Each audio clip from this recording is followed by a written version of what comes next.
বন্ধুরা, এই বর্ষার দিনে রাত্রিবেলা রুটির সাথে যদি ডিমের এরকম একটা রেসিপি বানানো যায় তাহলে তো কোনো কথাই নেই। এই রেসিপিটা একদম আমি অন্যরকমভাবে বানিয়েছি। ভিডিওটা প্রথম থেকে লাস্ট পর্যন্ত দেখার অনুরোধ রইল।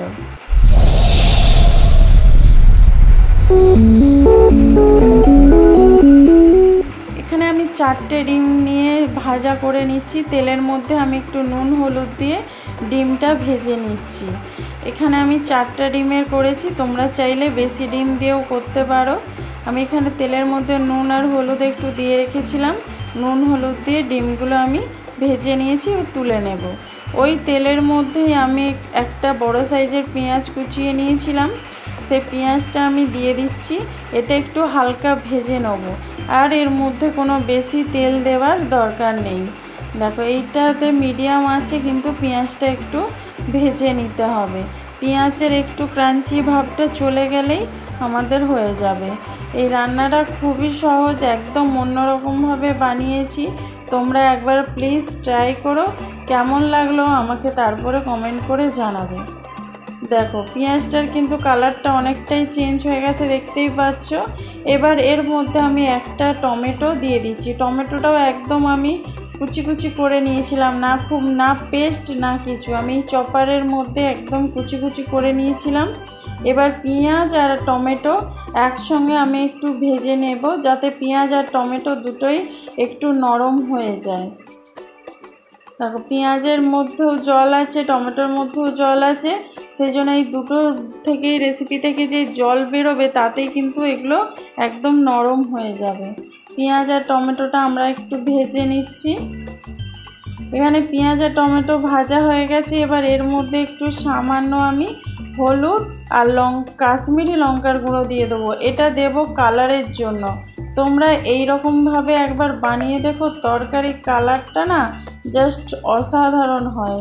হলুদ আর লঙ্কা গুঁড়োটা দিয়ে আমি একটু আগে ভেজে নেব, যাতে এই যে জলটা যে বেরোবে তার মধ্যে যেন মশলাটা ভালোভাবে ভাজা হয়ে যায়।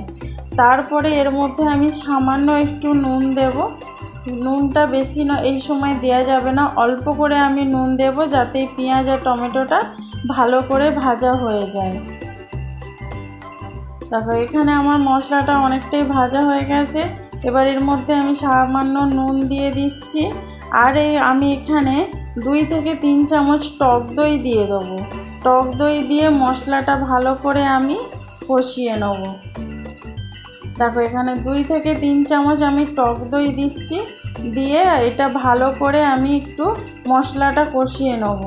মশলাটা এমনভাবে কষাতে হবে যেন যে মশলা থেকে পুরো জলটা শুকনো হয়ে একদম তেল ছেড়ে দেয়, সেরকমভাবে কিন্তু মশলাটা কষিয়ে নিতে হবে। আর এই যে লঙ্কার গুঁড়ো আর হলুদ গুঁড়ো যে আগে দিয়েছি, মানে কাশ্মীরি লঙ্কার গুঁড়ো, তার জন্য দেখবে তরকারির কালারটা এত সুন্দর হবে, তোমরা ভাবতেই পারবে না, মনে হবে কোনো রেস্টুরেন্ট থেকে আনানো হয়েছে। দেখো, এখানে এবার আমি 1 চামচ ধনে গুঁড়ো দিয়ে দেবো। ধনে গুঁড়োটা আমি পরে দিলাম, কারণ আগে যদি তেলের মধ্যে আমি ধনে গুঁড়োটা দিয়ে দিতাম তাহলে এটা একটু কালো কালো হয়ে যেত। সেই জন্য আমি এখানে ধনে গুঁড়োটা পরে দিলাম। যখন দই টই সব দেওয়া হয়ে গেছে তারপরে আমি ধনে গুঁড়োটা দিয়েছি। কেন, মশলাটা পুরো ভাজা হয়ে গেছে, নামিয়ে এটা আমি পেস্ট করে নেব। এবার এখানে কড়াতে তেল দিয়েছি। তেলের মধ্যে তেলটা গরম হয়ে গেলে এতে একটু রসুনকে গ্রেট করে রেখেছিলাম, রসুন আমি এখানে দিয়ে দিলাম। এবার রসুনটাকে একটু ভালো করে আমি ভেজে নিচ্ছি, যাতে একটু কাঁচা গন্ধটা চলে যায়। খুব বেশি ভাজা যাবে না, হালকা করে একটু ভেজে নিতে হবে। এরপরে আমি এর মধ্যে 2টো পেঁয়াজকে বড় বড় সাইজ করে কেটে রেখেছিলাম। এই দেখো, এরকম পেঁয়াজগুলো কেটে রেখেছিলাম, সেগুলো তেলের মধ্যে দিয়ে দিচ্ছি। পেঁয়াজটাকে একটু ভালো করে ভেজে নেব। এবারে হালকা ভাজা হয়ে গেলে এর মধ্যে তারপরে আমি টমেটো দিয়ে দেবো। পেঁয়াজ টমেটো একসঙ্গে ভাজতে ভাজতে রসুনটাও ভাজা হয়ে যাবে আর পেঁয়াজ টমেটোটাও ভাজা হয়ে যাবে। যখন সুন্দর করে ভাজা হবে তখন দেখবে পেঁয়াজের পাপড়িগুলো না আলাদা হয়ে যাচ্ছে। দেখো, এরকম করে আর খুন্তির মধ্যে দিয়ে নাড়তে হবে না। যখন সুন্দর করে ভাজা হয়ে যাবে, পেঁয়াজটা একটু নরম হয়ে আসবে, তখন কিন্তু পেঁয়াজের পাপড়িগুলো একটু ফুলে যাবে। দেখো এরকম করে দিলেই কিন্তু সহজেই কি সুন্দর পাপড়িগুলো আলাদা হয়ে যাচ্ছে। আমি এটা হালকা করে একটু ভেজে নেব, বেশি কিন্তু ভাজবো না। এটা ভাজা হয়ে গেছে, এবার আমি নামিয়ে নেব। আবার ওই কড়ার মধ্যে আমি এখানে 1 চামচ ঘি দিয়ে দেবো। হ্যাঁ বন্ধুরা, আর তেল দেব না, আমি এখানে 1 চামচ ঘি দিয়ে দিচ্ছি। ঘিটা একটু গলে যাওয়া পর্যন্ত অপেক্ষা করতে হবে, ঘিটা ভালো করে গলিয়ে নিতে হবে। আর বন্ধুরা, তোমরা কে কোথা থেকে দেখছো প্লিজ কমেন্ট করে জানাও, যাতে আমি তোমাদের ধন্যবাদ জানাতে পারি আমার ভিডিও দেখার জন্য। আর নতুন বন্ধু যারা দেখছো তারা কিন্তু আমার চ্যানেলটা সাবস্ক্রাইব করে বেল আইকনটা ক্লিক করে দিও নতুন ভিডিও সবার আগে দেখার জন্য। এবারে আমি ঘিয়ের মধ্যে আদা আর রসুনের পেস্ট দিয়ে দিলাম। এখানে দেখতে পাচ্ছ একটু আধটু রসুন কিন্তু রয়ে গেছে, একদম আমি মিহি যে পেস্ট সেরকমভাবে করিনি, কিন্তু আদা রসুনের পেস্ট দিলেই হবে। এই আদা রসুনের পেস্টটা একটু ভালো করে ভেজে নিতে হবে, যাতে আদা আর রসুনের কাঁচা গন্ধটা একদম চলে যায়। দেখো এখানে আমি আদা রসুনের পেস্টটা ভালো করে ভেজে নিচ্ছি। আর এই ঘিয়ের মধ্যে ভাজা হচ্ছে বলে এত সুন্দর গন্ধ আর হয় যে তোমরা একবার বানালে না বারবার কিন্তু ডিমের এই রেসিপিটাই বানাতে চাইবে। দেখো এখানে ভাজা হয়ে গেছে, এবার যে মশলাটা আমি পেস্ট করে রেখেছিলাম সেইটা এখানে দিয়ে দিলাম। আর দেখো মশলাটার কালারটা খালি তোমরা দেখো, এই জন্যেই হলুদ আর লঙ্কার গুঁড়োটা আমি আগে দিয়েছিলাম, দেখতেই পাচ্ছ কালারটা। এবার মশলাটা আমি ভালো করে কষিয়ে নেব। মশলাটা কষানো হয়ে গেলে দেখবে কত সুন্দর কালার হচ্ছে। ভালো করে মশলাটা একটু কষিয়ে নিচ্ছি। এবার এখানে একটু আমি নুন দিয়ে দেবো, স্বাদ মতো, তরকারির স্বাদ মতো নুন দিয়ে দেবো। আর এখানে দেব আমি একটু কাশ্মীরি লঙ্কার গুঁড়ো আর ঝাল লঙ্কার গুঁড়ো। এর মধ্যে একটু কাশ্মীরি লঙ্কার গুঁড়ো আর ঝাল লঙ্কার গুঁড়ো দেব। তোমরা যদি এখানে কাঁচা লঙ্কা ব্যবহার করো তাহলে আর কাশ্মীরি লঙ্কার এই ঝাল লঙ্কার গুঁড়োটা আর দেবে না।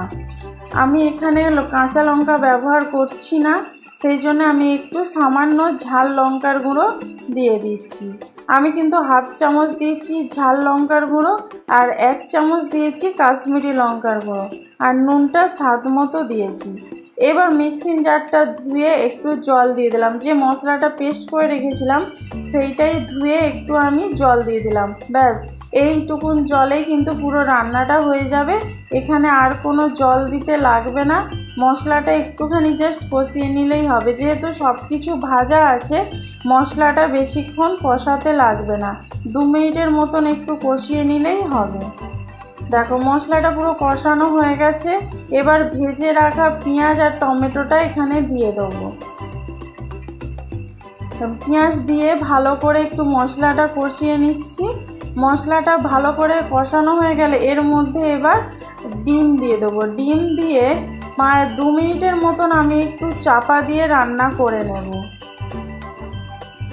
দেখো এখানে ভেজে রাখা ডিমগুলো আমি দিয়ে দিচ্ছি, দিয়ে মশলার সাথে ভালো করে মাখিয়ে নেব। মাখিয়ে 2 মিনিটের মতন আমি এখানে চাপা দিয়ে রাখবো। জাস্ট একটু ভাপে চাপা দিয়ে রাখলে খেতে কিন্তু খুব ভালো লাগবে, মশলাটা ভালো করে ডিমের সাথে লেগে যাবে। এখানে 2 মিনিটের মতন আমি চাপা দিয়ে রান্নাটা করে নেব। 2 মিনিট পর তোমাদের দেখাচ্ছি। দেখো কত গ্রেভিটা একদম থকথকে ভাব হয়ে গেছে আর ডিমের সাথে একদম মাখানো হয়ে গেছে। এবার রান্নাটা কমপ্লিট। এবার একটু গরম মশলা আর ধনে পাতা দিয়ে ভালো করে মিশিয়ে কিন্তু নামিয়ে নিলেই রান্নাটা একদম আমার কমপ্লিট। এবার তোমরা গরম গরম রুটি, পরোটা, নান, পোলাও, এমনকি সাদা ভাতের সাথেও অসাধারণ লাগে এই ডিমের রেসিপিটা। তোমরা যদি একবার বানাও, বাড়িতে সবাই এই ডিমের এই রেসিপিটাই বানানোর জন্য তোমাকে অনুরোধ করবে। দেখতেই পাচ্ছ কত সহজে আর কত কম উপকরণে কিন্তু একদম টেস্টি রেসিপি বানানো হয়ে গেল। ডিমের তো আমরা নানা রকম রেসিপি খেয়ে থাকি, একবার এই রেসিপিটা বানিয়ে আমাকে কেমন লাগলো অবশ্যই কমেন্ট করে জানাবে। এই ভিডিওটা যদি ভালো লেগে থাকে লাইক, কমেন্ট, শেয়ার করো। নতুন বন্ধু যারা দেখছো তারা চ্যানেলটা সাবস্ক্রাইব করে বেল আইকনটা ক্লিক করে দিও। যারা ফেসবুক থেকে দেখছো পেজটা ফলো করে দিও, চ্যানেলটা সাপোর্ট করো, পাশে থেকো। Thank you.